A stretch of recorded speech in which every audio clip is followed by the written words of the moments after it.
Welcome to the Ernie Chambers Show.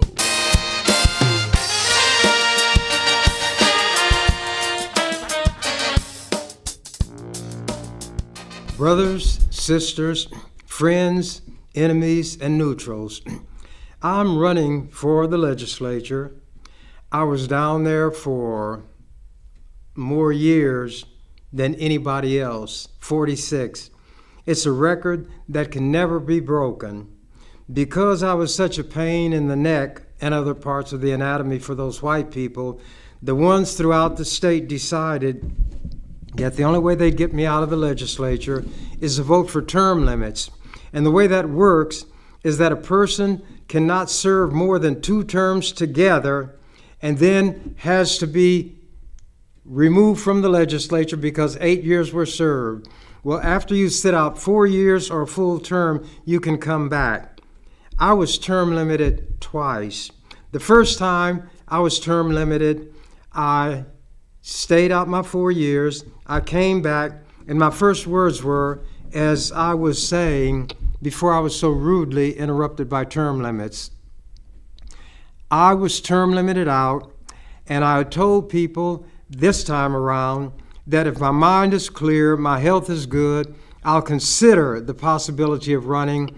And many people took that as a commitment, that if my health is good, which it is, if my mind is clear, I believe it is, ZYXWUTSRQPONMLKJIHGFEDCBA, then I would consider running.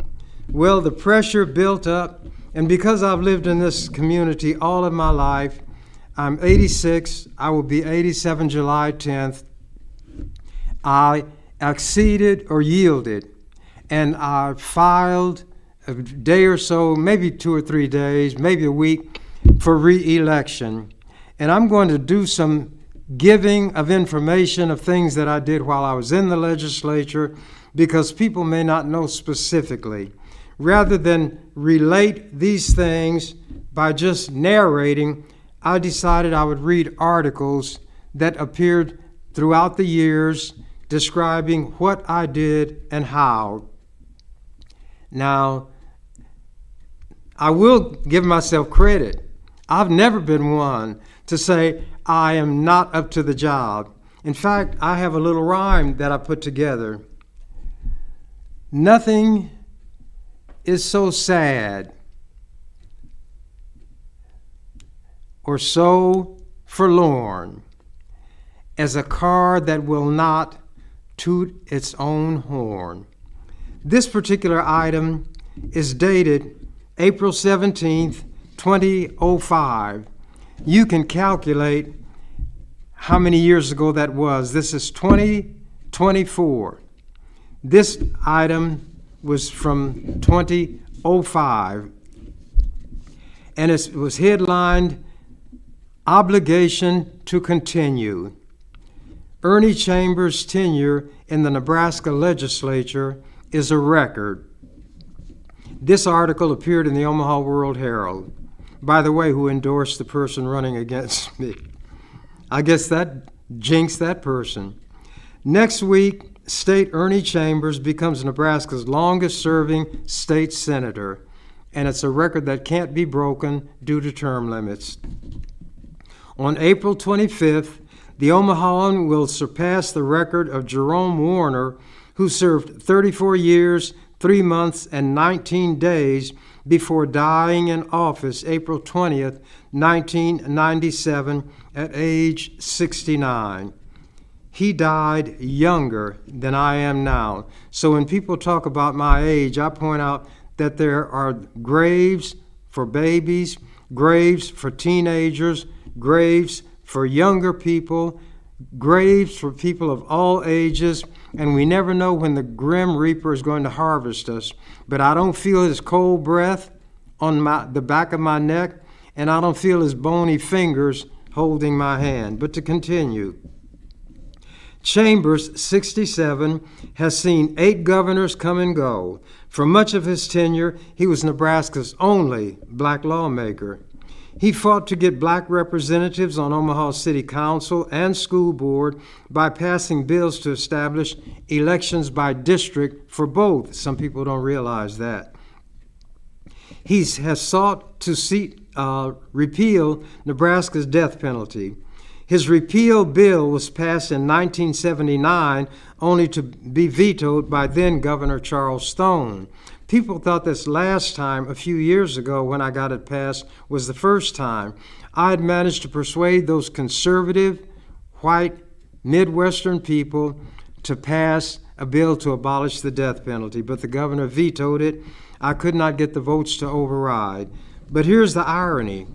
The very day that he vetoed that bill, my bill to elect one of the entities in Omaha by district, the school board, the city council, also went to his desk.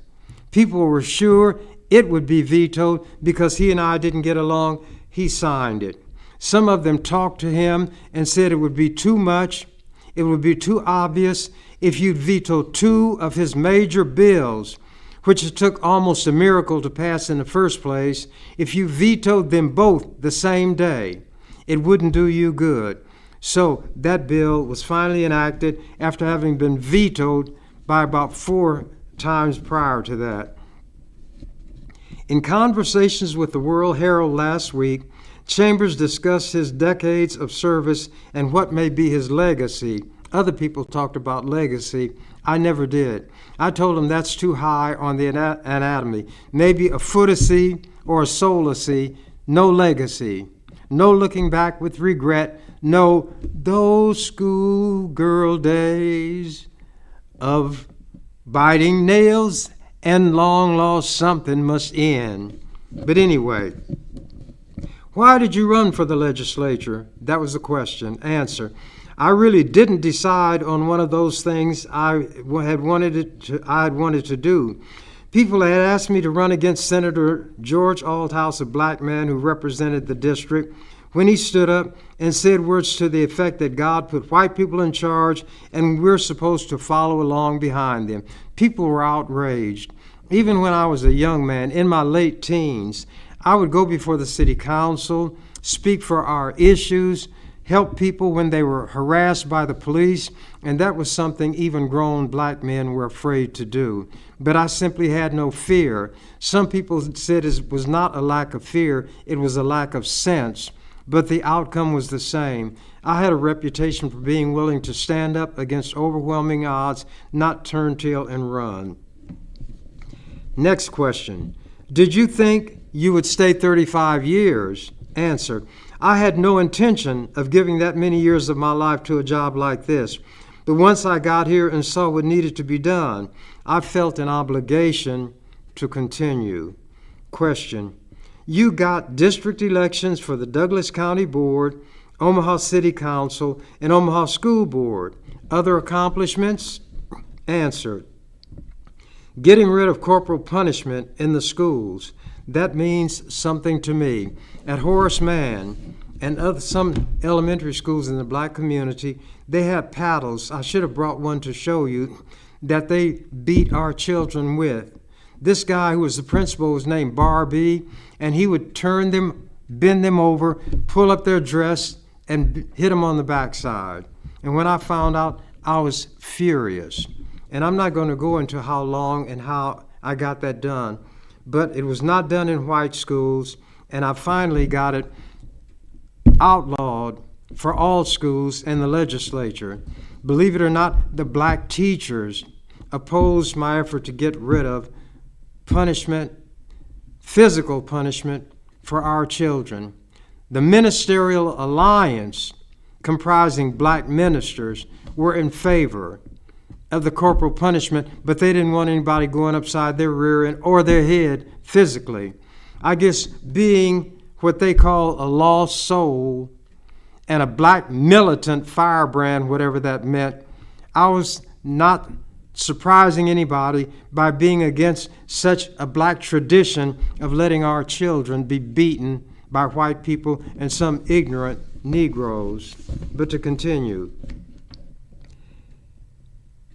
Getting rid of corporal punishment in the schools, that means something to me. And the 2 death penalty items that I did get passed into law meant something, and some people are aware of it. One was that nobody who had committed the killing prior to 18th birthday could be subject to the death penalty, nor could anybody who in those days we said was mentally retarded. As a result of that bill, 2 such persons, mentally retarded as they were called, were removed from death row. Can you imagine executing people who are certified to be mentally ill? Those are the ones that Nebraska wanted to kill. Those were the ones that I was able to rescue. And these young people, none of them could be executed. So I told people, if I were a hippopotamus with a mouth that big, I would take a bushel basket of apples and swallow them in one gulp. But since I'm not a hippopotamus, I have to consume the apple one bite at the time. I was never disheartened, never discouraged, and my philosophy is never to give up, never to quit, always believe in myself. To be ferocious when necessary, implacable, which means face down whatever I had to, and to be relentless. Those were my watchwords, and I didn't do it with a frown. Sometimes I frown. Some people said I'm just ugly. Ugly is in the eye of the beholder. But anyway, I would always tell people, nobody can treat me better than I will treat them. So if there's to be anything approaching what is called a relationship, you will determine the footing for it. Treat me the way you want to be treated, and nobody can treat me better than I will treat anybody. Continuing.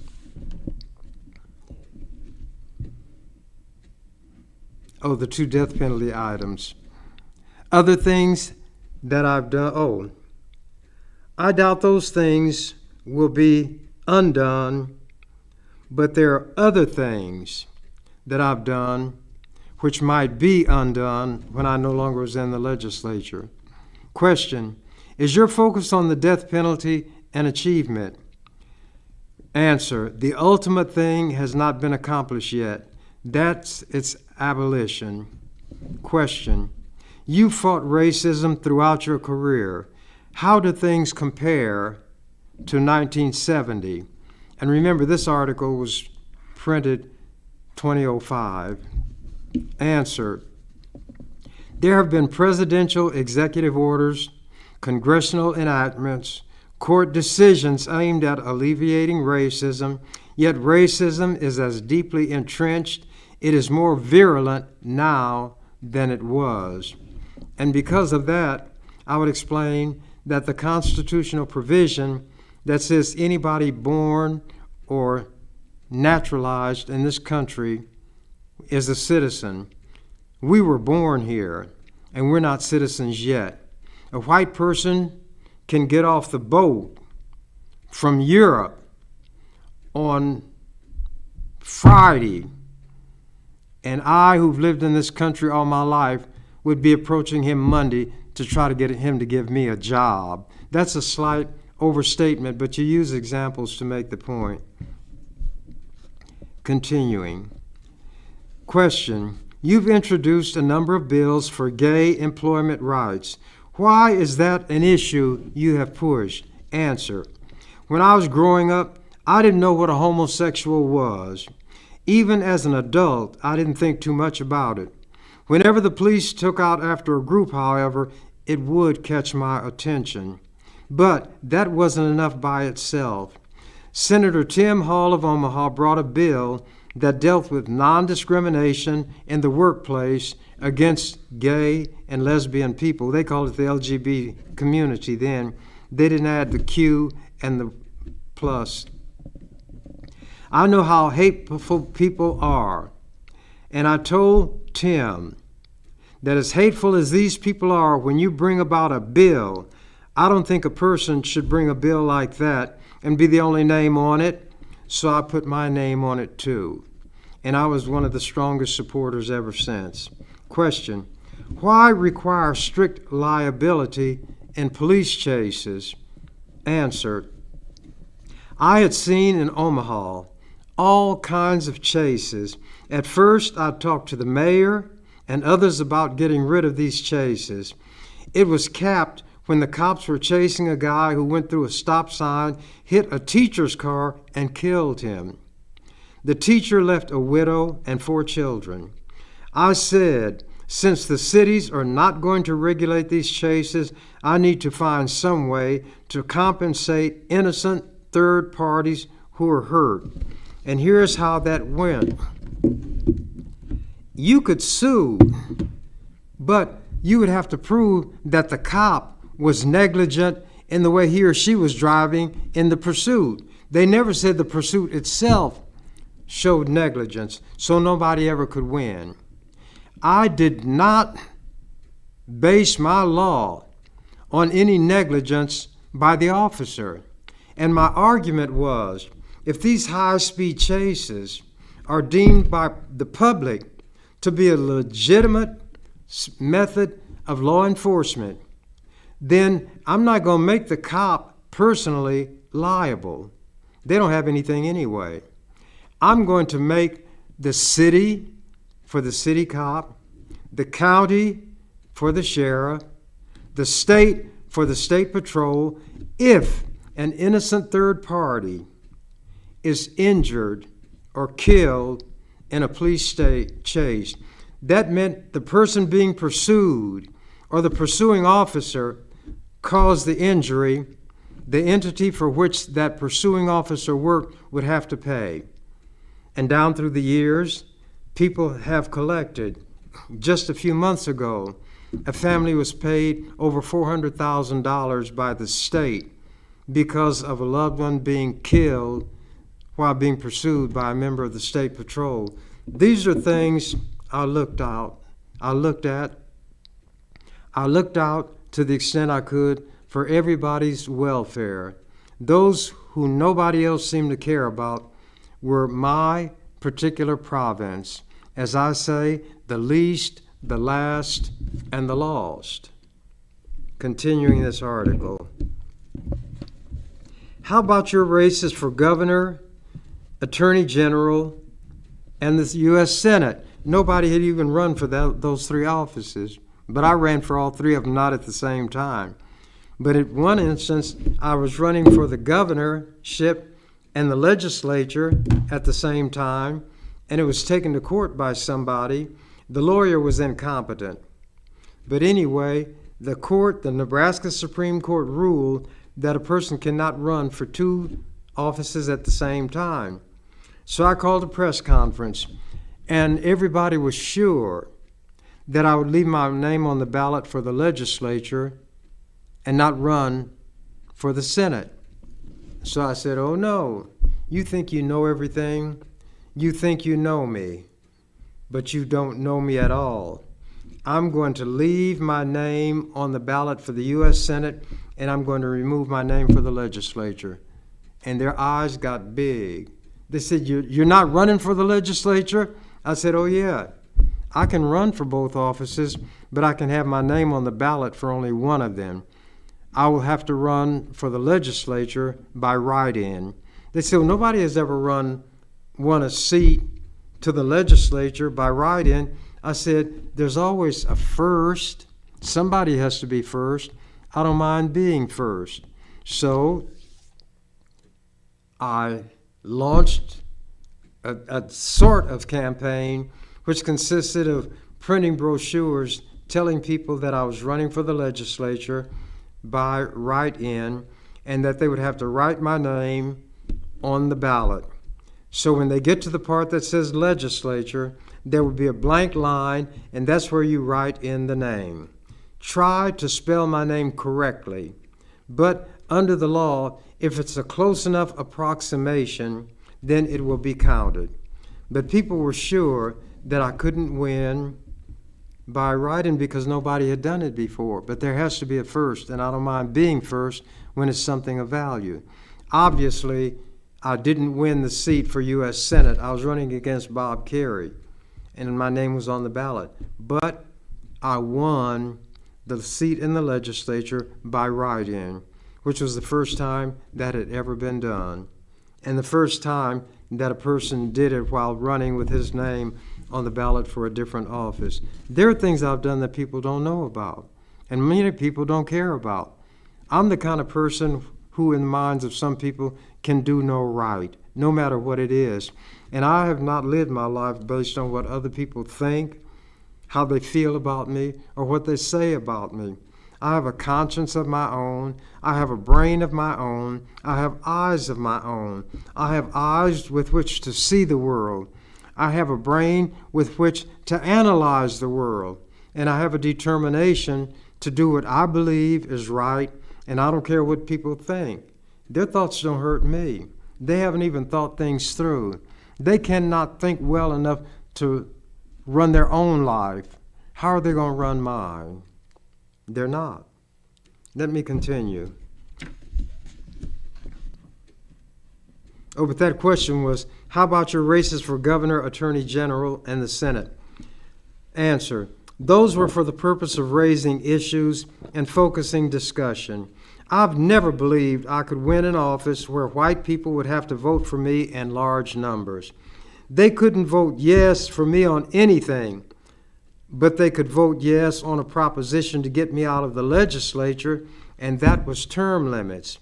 Because of term limits, Chambers will not be able to run for re-election in 2008, which was 3 years off from when this article appeared. But I ridiculed them. I said, to get rid of one black man, you were willing to get rid of 47 white people. So you deem one black man of more power than 47 of you all. If that was my view, I guess I'd do it the same way you're doing it. But having the intelligence that I have, I would be ashamed to admit to my enemy that one of them was of more power and merit than 47 of us.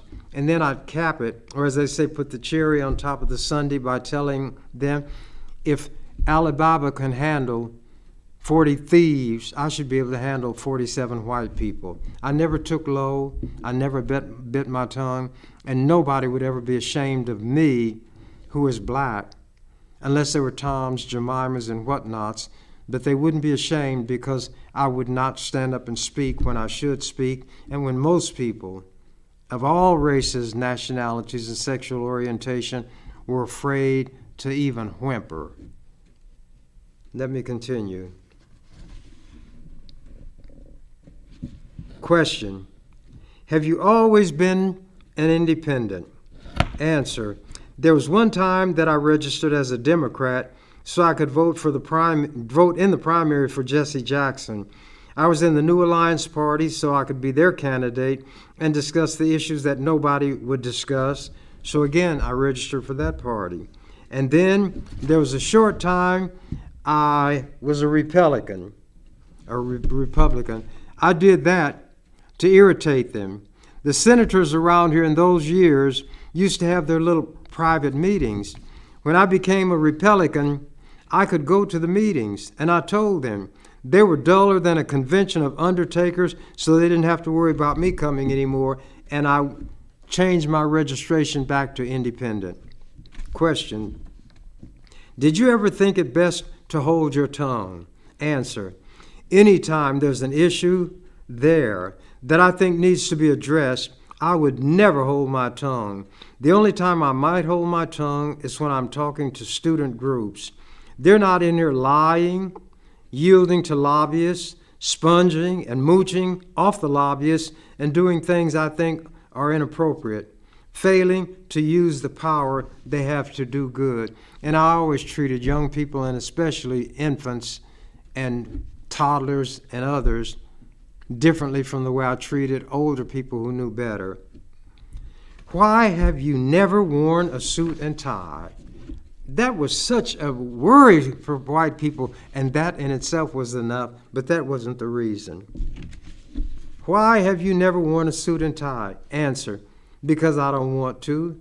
On some issues, I'm as transparent as a sheet of window glass, and that was my reason. I didn't want to. but I did create one. I was a barber, and if wearing a sweatshirt and jeans were good enough for the people who gave me my living, they were certainly good enough for those who deemed themselves my enemies and comported themselves so. And clothes do not make the man or the woman. However, the man and the woman can make clothes. Let me continue. Was it hard on your children for you to be in the public eye? Answer: they never told me that it was, but I know there were things they heard that they didn't like. But some of what I am rubbed off on them. I used to take my kids to cemeteries when they were little so they wouldn't be afraid of ghosts and dead people. I didn't want them to be full of superstition. I took them to horror movies, drive-ins in those days. I would explain that this stuff is just a movie. When a monster was there, I'd say, see that monster? Well, there are people back here like we're sitting in this car, and they have a camera, and they're taking the picture. That is a person made up to look like that in the way that people do on Halloween, but they're not real. Continuing. They knew I had a sense of humor. They'd ask me, quote, Daddy, why don't you pray over your food? I'd say, well, I don't need to. If anything, I'll thank your mother, 'cause she's the one who cooked it. They'd look at each other and laugh. They'd look at their mother. Sometimes she didn't want to laugh, but she would. Then they put in parentheses, Chambers and his wife, Jacqueline, were divorced many years ago. She died in the year 2000. They never saw me disrespect her, raise my voice or my hand or anything like that. I wanted my children to see in me an example of the way I thought they should live. Question: you went to law school. Why not become a lawyer? Answer: the only reason I finished law school was because I started it. It became a principle in and of itself that I had to finish what I started. Being in a courtroom is something like a taxi cab where you're more or less obliged to accept every fare, which I wouldn't do. That was not the kind of activity that would have given me a sense of fulfillment. Judging me by other people's standards could result in a conclusion that my life has been virtually wasted. I don't have a lot of money. I'm not highly respected by many people. I don't have a good reputation in the minds of a lot of people. I don't have any social standing or status in the eyes of most people. I belong to no organization. I don't go to church, no political parties, or do I seek their backing. I'm a loner. That makes my life very uncomplicated. I only have one person to please. Now, he's hard to please, but I know what pleases him. And if he's pleased, everything's all right with the world. And as I say, that's when I lay my head on that pillow at night and I sleep the sleep of the just. What you're listening to and watching is the person who's running to get back in the legislature. If you think I'm fit, vote for me. If you think otherwise, then vote foolishly. As the song says, though, but if you lose me, oh yes, you lose a good thing. Check that out by somebody who sang it. Question: what about politicians you've known, such as Governor Jim Exon? Answer: I got along with him probably more than I did any of the others because he came closer to being what he seemed to be. We would talk very strongly about it and against each other. One time I even offered to wrestle him for charity. Now, he was a big man, but I would have done it. And see, when what they deem to be a small man issues a public challenge, they think he must know something. And in wrestling, you don't punch, you grapple. He didn't know how strong I was. He didn't know anything about that. But he knew that when it came to determination and standing up, nobody could match me in that, and certainly nobody could outdo me. And I'm not boasting. Telling the truth is not boasting.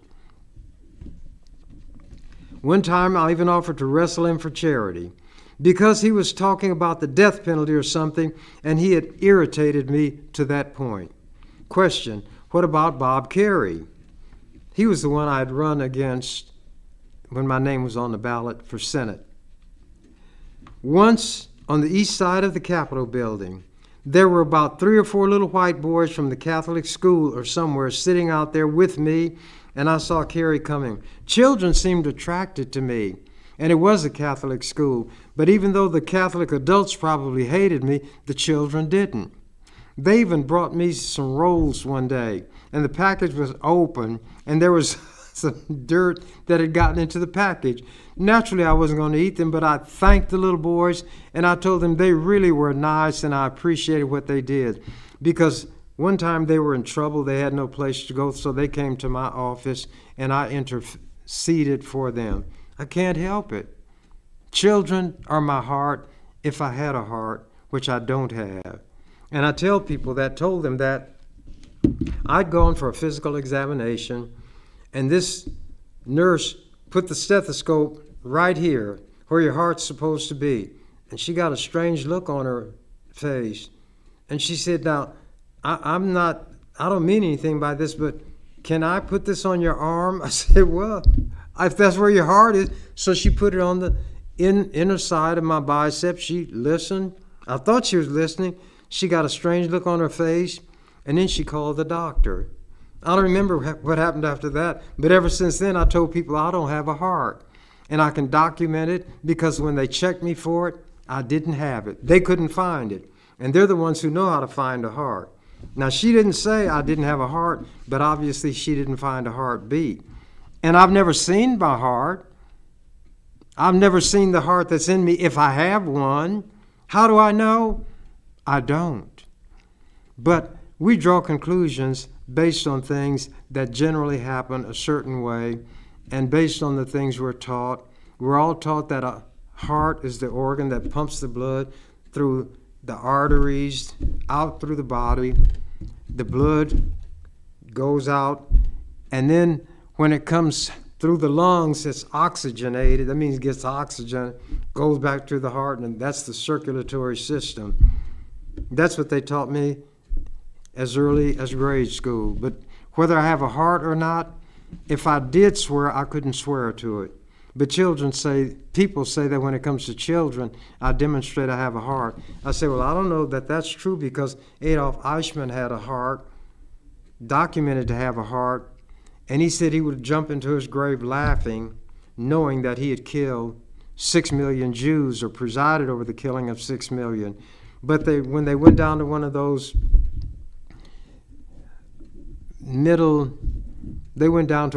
countries in Latin America, and they captured him. He was going by the name Clements or something, but the Israeli Mossad, or whatever they call them, I call them the butchers, the modern day Nazis. They tracked him down there.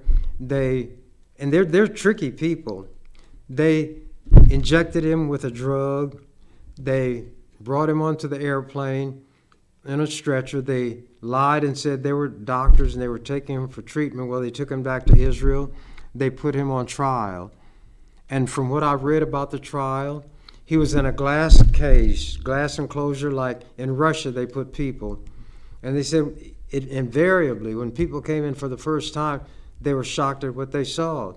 They didn't see a hulking, glowering guy with those thick eyebrows that came together in the middle of their forehead over their nose.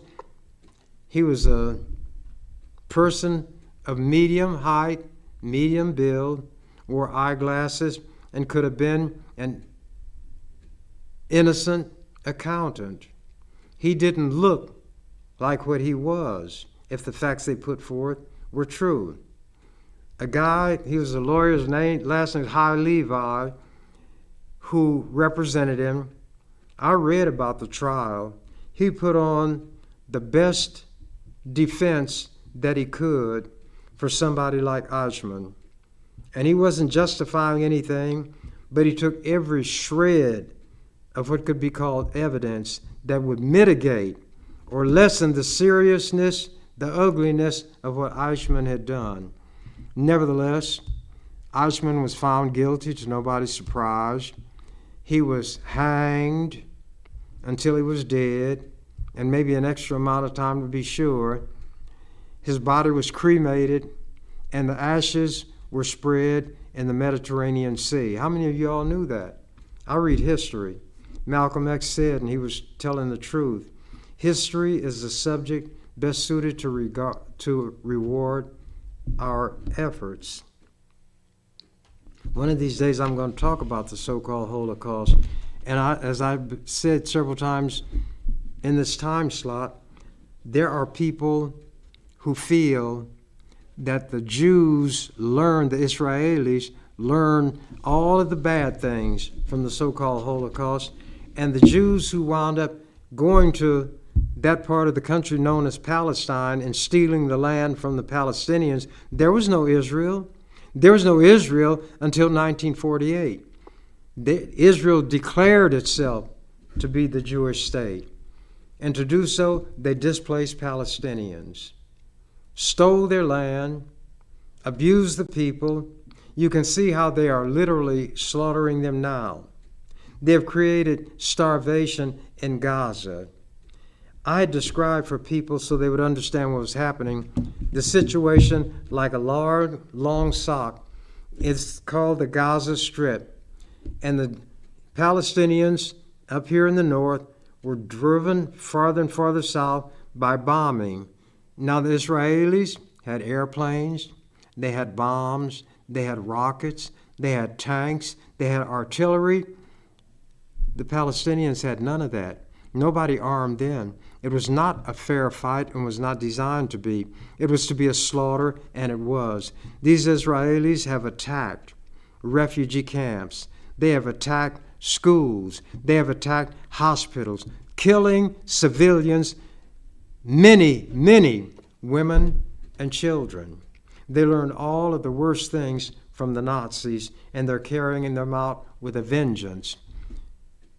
Pussyfooting Biden had said, well, if they would use these weapons of offense against the Palestinians, I will cut that off. We're not going to send them these 2-ton, that's 2,000 pounds, these 2-ton, that'd be 4,000, huh? Anyway, these 2-ton bombs, because they could only be used offensively. Those are the only weapons he withheld. Netanyahu talked about Biden like he's got a tail because he knew that Biden is afraid of the power of the Jews in this country. They do control a lot of the money. They control a lot of the communication system. Every place where a lot of money is at stake, a lot of power, you will find Jewish fingers and Jewish hands. And I'm not one of those who will say every Jew is bad, that every Jew has money, got it through cheating and lying. Other people say it. I don't know that for a fact, so I will not and cannot say that. I cannot condemn all of any group. I cannot even condemn all of the Germans who were in the war under Hitler and were members of his Gestapo, the Geheim Staatspolizei, or however they pronounce it in German. But that's what the Gestapo was, the secret police. The SS, the Schutzstaffel, was the death head group. They were the ones who operated the death camps. They were the ones who could commit and did commit the mass murders. They murdered young Jews. Why would they do it? Well, young Jews grow up to be old Jews. Little Jews grow up to be big Jews. And that seems to be the lesson that Netanyahu and his type learned in attacking Palestinians. Now they've driven them down to the toe of the sock. Down here in this part. No place to go.